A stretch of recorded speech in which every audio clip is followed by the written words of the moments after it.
आता मी तुमच्या माहितीसाठी एक ब्रेकिंग न्यूज देतो. येस, तेच आम्हाला. स्वतः राज ठाकरे यांची इच्छा आहे. अरे वा. की आपल्याला महाविकास आघाडीतला घटक पक्ष असलेला काँग्रेसला सुद्धा सोबत घेणं गरजेचं आहे. ही त्यांची एक भूमिका आहे. त्याचा अर्थ निर्णय नाही. मी परत बघा मी काय म्हणतो.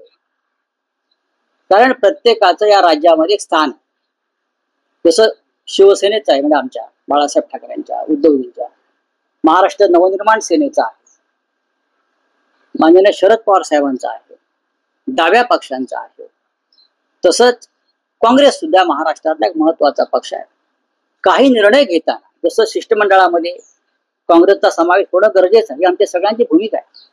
ती राज ठाकरे साहेबांची सुद्धा आहे. यातलं हर्षवर्धन सपकाळांचं म्हणणं असं आहे की महाविकास आघाडी मनसेला घ्यायचं असेल तर तो निर्णय दिल्लीतून होईल. हे तुम्हाला पटतंय? नाही, त्यांचं म्हणणं बरोबर आहे. आणि दिल्लीमध्ये आम्ही चर्चा करत आहोत किंवा आमची चर्चा झाली आहे. काल सुद्धा माझं सरचिटणीस वेणुगोपाल यांच्याशी काही विषयावर चर्चा झालेली आहे. मी राहुलजींशी पण चर्चा करीन. आम्ही उद्धवजी खरगे साहेबांशी चर्चा करतील. प्रश्न तो नाहीये. उद्याचं जे शिष्टमंडळ आहे ते सर्व पक्षीय शिष्टमंडळ आणि अराजकीय शिष्टमंडळ आहे, हे हर्षवर्धन सपकाळ यांनी समजून घेतलं पाहिजे. हा विषय एका पक्षाचा नाही. मतदारयादीतले घोटाळे, ईव्हीएमचे घोटाळे, निवडणूक यंत्रणेतला भ्रष्टाचार, भारतीय जनता पक्षाची यंत्रणेवरची दडपशाही, याच्यावर एकत्रित आवाज उठवणं गरजेचं आहे. म्हणून तर राहुल गांधी यांनी सगळ्यांची मदत घेतली या विषयात. हे एकट्याचं कामच नाहीये. उद्या आम्ही सर्व पक्ष महाराष्ट्र राज्याचे मुख्य निवडणूक अधिकारी चोकलिंगम यांना भेटतो आहोत, एक निवेदन देत आहोत, त्यांच्याशी चर्चा करतो आहोत. त्यानंतर उद्या 1:30 वाजता यशवंतराव चव्हाण प्रतिष्ठानमध्ये आम्ही पत्रकार परिषद घेत आहोत. या शिष्टमंडळात माननीय शरद पवार साहेब, माननीय उद्धव ठाकरे साहेब, माननीय हर्षवर्धन सपकाळजी, माननीय राज ठाकरेजी, महाराष्ट्र नवनिर्माण सेनेचे अध्यक्ष, त्यानंतर कॉम्रेड अजित नवले, कॉम्रेड सुभाष लांडे, रईस खान, असे जयंतराव पाटील शेका पक्षाचे, त्या सगळ्यांना आमंत्रित केलेलं आहे आम्ही आणि सगळे येत आहेत. आता हर्षवर्धन सपकाळ यांचा एक मुद्दा आहे की इंडिया आघाडीत नसलेले पक्ष त्यात आहेत. म्हणजे कोण आहेत? म्हणजे कोण आहेत? इथे इंडिया आघाडी किंवा महाविकास आघाडीचा पक्ष विषयच नाही. सर्व पक्षीय शिष्टमंडळ. आम्ही देवेंद्र फडणवीस यांनाही आमंत्रण दिलेलं आहे ना, आणि आम्ही अजित पवार आणि त्यांच्या इतर घटक पक्षांना आमंत्रण दिलंय की हा विषय, निवडणूक आयोगाचा विषय, हा संविधान आणि लोकशाहीच्या संदर्भातला महत्वाचा विषय आहे. त्याच्यात राजकारण कोणी आणूच नाही. राऊत साहेब, उद्याच्या बैठकीचा आपण एक विषय वेगळा घेऊ. आता तुम्ही असं म्हणाला की राज ठाकरेंच्या मनसेला महाविकास आघाडीत यायचं की नाही याची तुमची दिल्लीतील काँग्रेस पक्षश्रेष्ठींची चर्चा सुरू आहे. तुम्ही अलीकडच्या काळात राज ठाकरेंना अनेकदा भेटलेला आहात. राज ठाकरे स्वतः इच्छुक आहेत का महाविकास आघाडीत यायला? एक लक्षात घ्या, महाविकास आघाडीमध्ये जर नवीन घटक घ्यायचा असेल तर नक्कीच एकत्र बसून चर्चा करावी लागेल असं माझं म्हणणं आहे.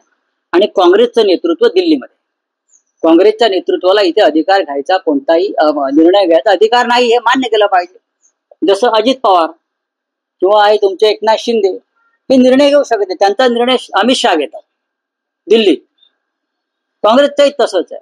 महाराष्ट्रात 3 पक्ष आहेत जे स्वतः निर्णय घेऊ शकत नाहीत. एक पक्षाचे अध्यक्ष खरगे साहेब आहेत, ते दिल्लीत निर्णय घेतील, आणि दुसरे जे 2 पक्ष सरकारमध्ये सामील आहेत त्यांचा निर्णय अमित शहा घेतात, कारण तो त्यांचा मालकीचा पक्ष आहे.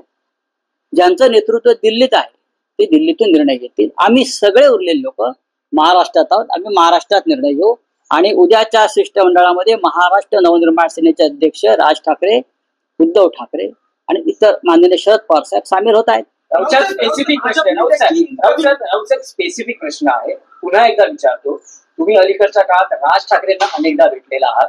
असं म्हटलं जातंय राज ठाकरे आणि उद्धव ठाकरे एकत्र येतील, शरद पवारांना घेण्याचेही प्रयत्न सुरू आहेत. स्थानिक स्तरावर शरद पवारांना घ्या अशी नेते पदाधिकाऱ्यांची मागणी आहे. असं असताना राज ठाकरे महाविकास आघाडीत येण्यास तयार आहेत का, इच्छुक आहेत का, तशी काही त्यांनी इच्छा प्रकट केली आहे का? आता मी तुमच्या माहितीसाठी एक ब्रेकिंग न्यूज देतो. येस, तेच आम्हाला. स्वतः राज ठाकरे यांची इच्छा आहे. अरे वा. की आपल्याला महाविकास आघाडीतला घटक पक्ष असलेला काँग्रेसला सुद्धा सोबत घेणं गरजेचं आहे. ही त्यांची एक भूमिका आहे. त्याचा अर्थ निर्णय नाही. मी परत बघा मी काय म्हणतोय, कारण प्रत्येकाचं या राज्यामध्ये एक स्थान आहे.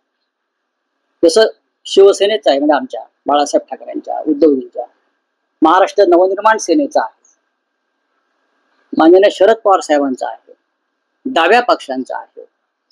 तसंच काँग्रेस सुद्धा महाराष्ट्रातला एक महत्वाचा पक्ष आहे. काही निर्णय घेताना जसं शिष्टमंडळामध्ये काँग्रेसचा समावेश होणं गरजेचं आहे, ही आमच्या सगळ्यांची भूमिका आहे, ती राज ठाकरे साहेबांची सुद्धा आहे. त्याच्यामुळे तुम्ही जे प्रश्न विचारताय ते निरर्थक आहे.